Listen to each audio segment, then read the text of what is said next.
Welcome back to my YouTube channel code with Malik Zeeshan. ये हमारा JavaScript के कोर्स के रिलेटेड 5th ट्यूटोरियल है और इस ट्यूटोरियल में हम देखेंगे कि जावास्क्रिप्ट के अंदर डेटा टाइप्स कौन कौन सी होती हैं।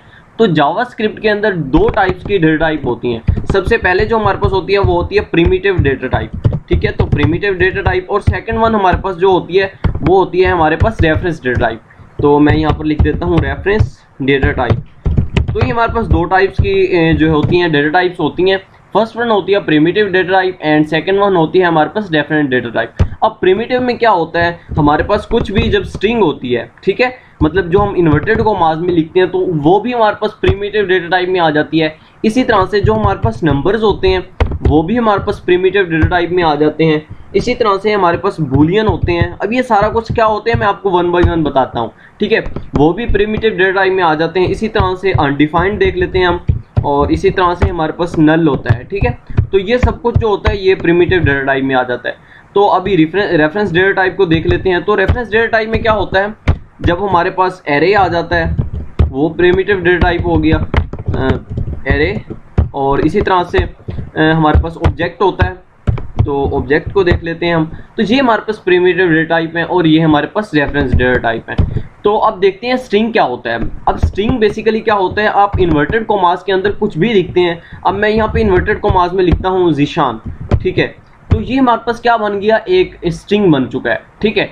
इसी तरह से नंबर में क्या आ जाता है, मैं लिख देता हूँ यहाँ पे 10, तो ये हमारे पास एक नंबर बन चुका है। अब बूलियन में क्या आता है, बूलियन में दो चीज़ें होती हैं, एक होता है ट्रू और एक होता है फॉल्स। जब ट्रू और फॉल्स की स्टेटमेंट आ जाती है तो उसकी डेटा टाइप हमेशा बूलियन होती है, ठीक है। तो मैं यहाँ पर लिख देता हूँ ट्रू एंड फॉल्स। ये हमारे पास दो स्टेटमेंट जो होती हैं ये बूलियन होती हैं, ठीक है। तो इसके बाद अनडिफाइंड, तो अनडिफाइंड बेसिकली अनडिफाइंड ही होती है। अब इसके बारे में हम मजीद देखेंगे, तो जस्ट मैं अभी यहाँ पे अनडिफाइंड लिख देता हूँ। इसी तरह से नल के अंदर भी सेम नल ही होता है, तो मैं यहाँ पर नल लिख देता हूँ। अभी हम इसको प्रैक्टिकली देखेंगे तो सारा कुछ समझ आ जाएगा कि बेसिकली इसका मकसद क्या है।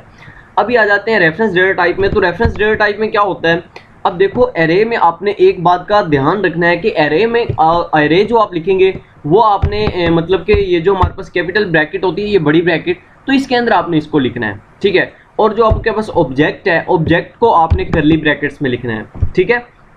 एरे को आपने स्क्वायर ब्रैकेट में लिखना है और ऑब्जेक्ट को आपने कर्ली ब्रैकेट्स में लिखना है। ये बात आपने ध्यान रखनी है, ठीक है। अब एरे के अंदर क्या होगा, आप नंबर्स का यूज़ करें, आप स्ट्रिंग का यूज़ करें, आप बूलियन का यूज़ करें, आप अनडिफाइंड का यूज़ करें या आप नल का यूज़ करें, ठीक है।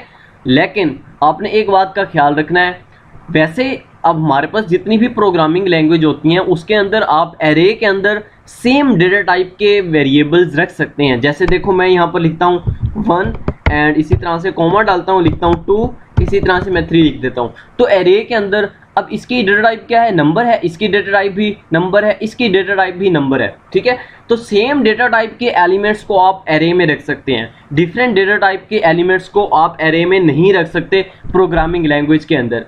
हमारे पास जावास्क्रिप्ट भी एक प्रोग्रामिंग लैंग्वेज है, लेकिन आपने एक बात का ख्याल रखना है कि हमारे पास जावास्क्रिप्ट जो है ये हमारे पास डायनामिक प्रोग्रामिंग लैंग्वेज है। हमारे पास ये डायनामिक लैंग्वेज है, तो डायनामिक लैंग्वेज में इस चीज़ का चक्कर नहीं होता। अब हमारे पास वैसे जो लैंग्वेज होती है आपको आइडिया होगा, जैसे हमारे पास सी होती है या फिर हमारे पास सेकंड वन होती है C++ होती है, इस तरह की जो लैंग्वेज होती है ना, तो इसमें हमारे पास डेटा टाइप क्या होते हैं, इंटीजर, मैंने आपको लास्ट लेक्चर में भी बताया था, कैरेक्टर होता है, इसी तरह से हमारे पास फ्लोट होते हैं, डबल होता है। तो ये हमारे पास डिफरेंट डेटा टाइप्स होती हैं, ठीक है। तो इसके अंदर क्या होता है कि इंटीजर्स में नंबर्स आ जाते हैं, कैरेक्टर में अल्फ़ाबेट्स आ जाते हैं, फ्लोट में हमारे पास जो है पॉइंट्स में वैल्यूज़ आ जाती हैं, डबल में भी पॉइंट्स में वैल्यूज़ आ जाती हैं। इसी तरह से इसमें भी हमारे पास स्ट्रिंग होता है, ठीक है। तो मैं यहाँ पर भी स्ट्रिंग भी लिख देता हूँ। तो स्ट्रिंग भी होता है, स्ट्रिंग के अंदर जो है आप नंबर्स भी लिख सकते हैं, आप कैरेक्टर्स भी लिख सकते हैं, आप कंप्लीट नेम भी लिख सकते हैं, कुछ भी लिख सकते हैं। तो इस तरह से ये हमारे पास दूसरी लैंग्वेजेस में होते हैं। लेकिन जावास्क्रिप्ट के अंदर इस तरह का कोई चक्कर नहीं होता, जस्ट हम वेयर का यूज़ करते हैं, ठीक है, उसके साथ हम लेट का यूज़ करते हैं, उसके अलावा हम यूज़ कर सकते हैं, हमारे पास थर्ड वन एक वेरिएबल और होता है, कॉन्स्ट होता है, ठीक है।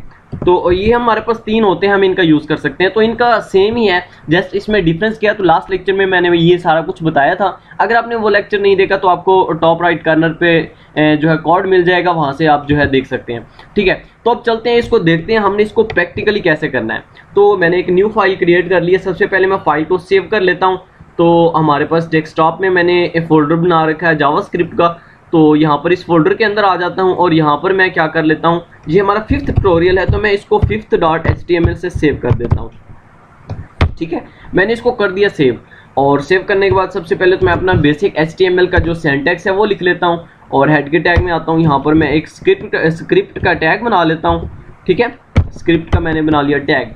अभी देखो, मैंने एक बना दिया यहाँ पे वेरिएबल और उसका नाम रखा मैंने ए, और इसके अंदर मैंने वैल्यूज़ रख दी। क्या वैल्यू मैंने रखी, फर्ज करते हैं मैंने रखी ज़ीशान। अभी देखो, हमारे पास जो डेटा टाइप्स होती हैं, क्या होती हैं हमारे पास डेटा टाइप्स। अब ये हमारे पास कौन सी डेटा टाइप है, आपको देख के अंदाज़ा हो रहा होगा, क्योंकि मैंने यहाँ पर बताया है कि जो चीज़ हमारे पास इन्वर्टेड कोमास में आती है उसको हम बोलते हैं स्ट्रिंग। उसकी डेटा टाइप क्या होती है, स्ट्रिंग होती है। अभी देखो, मैंने इसको ज़ीशान को इन्वर्टेड कोमास में लिखा हुआ है और इसको एक वेरिएबल एक में वैल्यू इसकी स्टोर करवा दी। अब ये वेरिएबल क्या होता है, वेरिएबल बेसिकली मेमोरी लोकेशंस होती है। अब ये आपका एक घर है तो वो एक मेमोरी लोकेशन है, उसमें आप रहते हैं। ठीक है, इसी तरह से ए वेरिएबल एक मेमोरी लोकेशन है जिसके अंदर क्या वैल्यू स्टोर कर दी हमने, ज़ीशान। अब ज़ीशान को हमने इन्वर्टेड कोमास में क्लोज कर दिया है, तो ये हमारे पास स्ट्रिंग बन चुकी है। अब अगर आप इसकी डेटा टाइप चेक करना चाहते हैं तो सबसे पहले मैं यहाँ पर डॉक्यूमेंट डॉट राइट कर देता हूँ।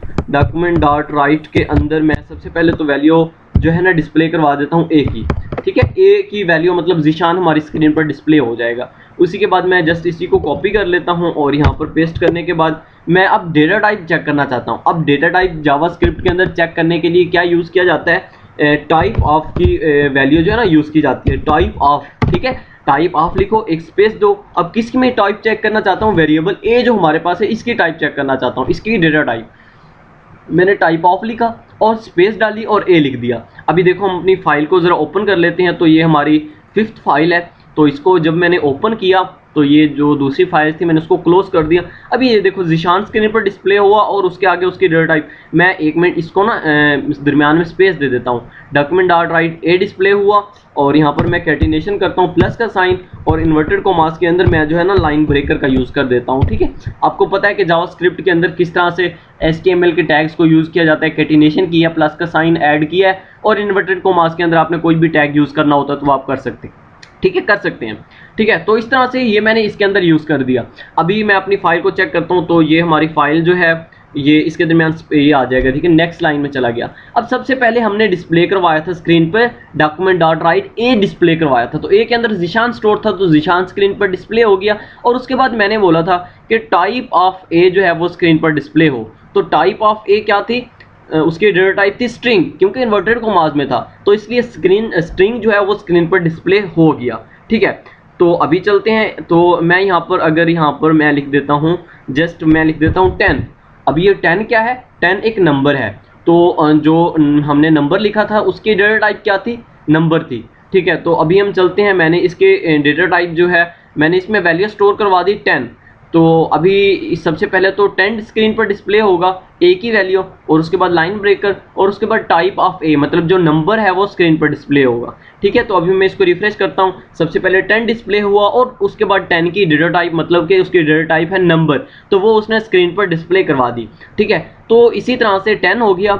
और उसके बाद हमारे पास जो थर्ड वन चीज़ थी वो क्या थी, तो उसको हम देख लेते हैं। अच्छा, बूलियन। ठीक है, तो मैं ए के अंदर अब वैल्यू स्टोर करवा देता हूँ। मैं फर्ज करते हैं ट्रू करवा देता हूँ, मैं करवा देता हूँ ट्रू। अभी हम जाके इसको जो है फाइल को रिफ्रेश करते हैं तो ट्रू स्क्रीन पर डिस्प्ले हुआ और उसके बाद उसकी डेटा टाइप क्या है, बूलियन। ठीक है, तो बूलियन उसने स्क्रीन पर डिस्प्ले करवा दिया। इसी तरह से हम फॉल्स का भी यूज़ कर सकते हैं। मैं यहाँ पर ट्रू की जगह पर फॉल्स लिख देता हूँ। तो सेम यहाँ पे ये फॉल्स मैंने लिख दिया। आपने इन्वर्टेड कोमास में नहीं लिखना है। एक बात का खास ख्याल रखना है कि ये ट्रू और फॉल्स जो है इसको इन्वर्टेड कोमास में आपने नहीं लिखना। अक्सर स्टूडेंट इसकी मिस्टेक करते हैं। तो यहाँ पर फॉल्स डिस्प्ले हुआ और उसके बाद बूलियन उसकी डेटा टाइप स्क्रीन पर डिस्प्ले हो चुकी है हमारे पास। तो ये बूलियन हो गया और इसके बाद हमारे पास था अनडिफाइंड। अब ये अनडिफाइंड क्या है, मैंने आपको बोला था कि मैं आपको डिटेल में समझाऊंगा।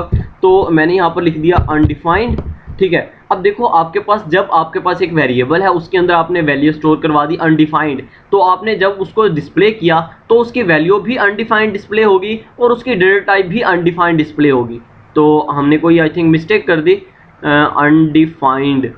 तो अच्छा, तो हमने मिस्टेक ये किया, तो हमने अनडिफाइंड का यू जो है वो कैपिटल लिख दिया। तो मैं इसको स्मॉल कर देता हूँ। तो अभी ये जो है ना, अभी मैं इसको रिफ्रेश करता हूँ अपनी फाइल को।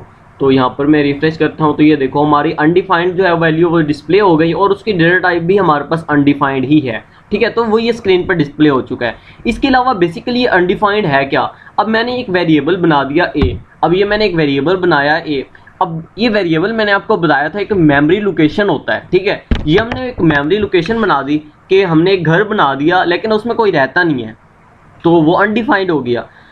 हमने एक मेमोरी लोकेशन बनाई, मींस दैट हमने एक वेरिएबल बनाया ए और उसमें कोई वैल्यू स्टोर नहीं कराई, मतलब कि उसके अंदर वैल्यू कोई जीशान, कोई नंबर, कोई अनडिफाइंड, कुछ भी हमने उसके अंदर वैल्यू स्टोर नहीं करवाई, ट्रू फॉल्स कुछ भी नहीं करवाई, तो ये बेसिकली अनडिफाइंड होगा। अब ये देखो मैंने एक वैल्यू जो है ना वेरिएबल ले लिया ए नाम का और उसके अंदर कुछ वैल्यू स्टोर नहीं करवाई। जब मैं उसको डिस्प्ले करूंगा तो उसकी जो वैल्यू हमने कुछ भी नहीं रखी तो वो अनडिफाइंड होगी। ठीक है, और उसकी डेटा टाइप भी अनडिफाइंड ही होगी। तो मैं इसको स्क्रीन पर डिस्प्ले करवा देता हूँ। रिफ्रेश किया, देखो कोई भी फर्क नहीं पड़ रहा रिफ्रेश करने पे, जो उसकी वैल्यू भी अनडिफाइंड है और उसकी डेटा टाइप भी अनडिफाइंड है। ठीक है, तो जब हम उसकी जस्ट डिक्लेयर करते हैं और उसको जो है ना हम उसको मतलब कि इनिशलाइज नहीं करते, उसके अंदर कोई वैल्यू स्टोर नहीं करवाते, तो उसकी जो वैल्यू होती है वो अनडिफाइंड ही होती है और उसकी डेटा टाइप भी अनडिफाइंड होती है। और अगर इसके अंदर मैं नल लिख दूं, ठीक है, उसकी वैल्यू जो है मैं नल रख दूं, तो उसकी जो वैल्यू होगी वो भी नल होगी और उसकी डेटा टाइप भी नल होगी। अच्छा, तो हमने एन इज भी इसका आई थिंक कैपिटल लिख दिया।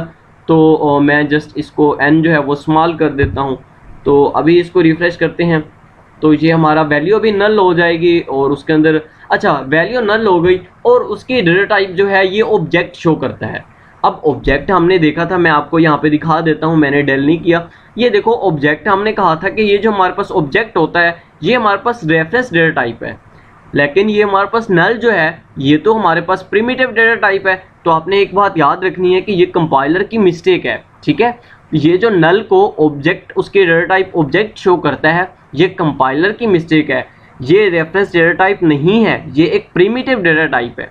ठीक है, तो ये कंपाइलर ऐसे शो करता है। ठीक है, उसके अलावा भी मैं आपको एक चीज़ बताता चलूँ कि हम जब रेफरेंस डेटा टाइप में आ जाते हैं, मतलब कि इसके अंदर मैंने एक वेरिएबल बनाया ना ए, तो इसके अंदर जब मैं वैल्यू स्टोर करवाता हूँ, अब मैं एक एरे की तरफ चलता हूँ। तो मैंने आपको बताया था कि एरे को आपने कौन सी ब्रैकेट्स में लिखना है, स्क्वायर ब्रैकेट्स में। अब इसके अंदर मैं वैल्यूज़ ले लेता हूँ, स्ट्रिंग के अंदर मैं यहाँ पर लिख देता हूँ जीशान और इसी तरह से मैं कोमा डाल देता हूँ और एक और इन्वर्टेड कोमाज लेता हूँ और यहाँ पर मैं लिख देता हूँ अली और यहाँ पर मैं कोमा डालता हूँ और यहाँ पर मैं कुछ नंबर ले लेता हूँ, 10 ले लिया।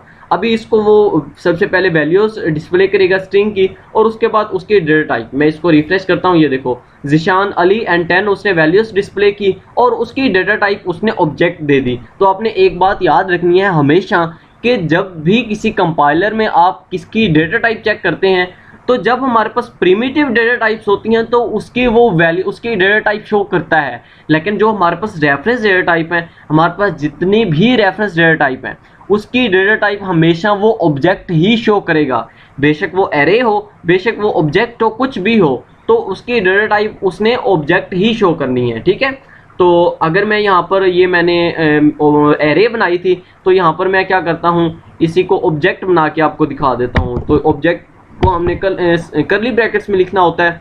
तो यहाँ पर मैं लिख देता हूँ, ये मैंने एक ऑब्जेक्ट बना लिया और मैं यहाँ पर लिखता हूँ जो हमारे पास नेम है वो है जीशान और इसी तरह से मैं यहाँ पर लिख देता हूँ रोल नंबर लिख देता हूँ, चलें रोल नंबर, और ये मैं लिख देता हूँ 10। बस यही बहुत है आई थिंक सो। तो ये मैंने सॉरी यहाँ पर कोमा लगाते होते हैं। ठीक है, तो ये यहाँ पर मैं कोमा लगा देता हूँ। तो अभी इसको मैं रिफ्रेश कर देता हूँ। यहाँ पर हम फाइल जो है यहाँ पे मैंने रिफ्रेश की है, देखो तो इसने ऑब्जेक्ट शो किया और उसकी डेटा टाइप भी ऑब्जेक्ट शो की। ठीक है, तो आपने एक बात याद रखनी है, जो हमारे पास रेफरेंस डेटा टाइप होती हैं उसकी डेटा टाइप हमेशा ऑब्जेक्ट शो होती है। ठीक है, वो एरे हो या फिर ऑब्जेक्ट हो, और इसके अंदर जो इसकी वैल्यूज़ होती हैं ये भी ऑब्जेक्ट शो होती हैं। ठीक है, तो ये था हमारा आज का लेक्चर जिसमें हमने देखा कि डेटा टाइप्स बेसिकली क्या होती हैं। तो आई होप सो कि आपको कंप्लीट समझ आ चुकी होगी प्रिमिटिव डेटा टाइप की और रेफरेंस डेटा टाइप की। अगर फिर भी किसी किस्म का कोई इशू है, किसी बात की समझ नहीं आ रही, तो आप कमेंट सेक्शन में मुझसे पूछ सकते हैं। और इसके अलावा आपको इंस्टाग्राम का लिंक दिया जा चुका है, ठीक है। व्हाट्सएप ग्रुप का आपको लिंक जो है वो डिस्क्रिप्शन में दिया गया है, आप वहाँ से हमें जो है क्वेश्चन कर सकते हैं, व्हाट्सएप पे हमसे कॉन्टैक्ट कर सकते हैं, इंस्टाग्राम पे कॉन्टैक्ट कर सकते हैं। And thank you so much. फिर मिलते हैं अपनी नेक्स्ट वीडियो में, तब तक के लिए अल्लाह।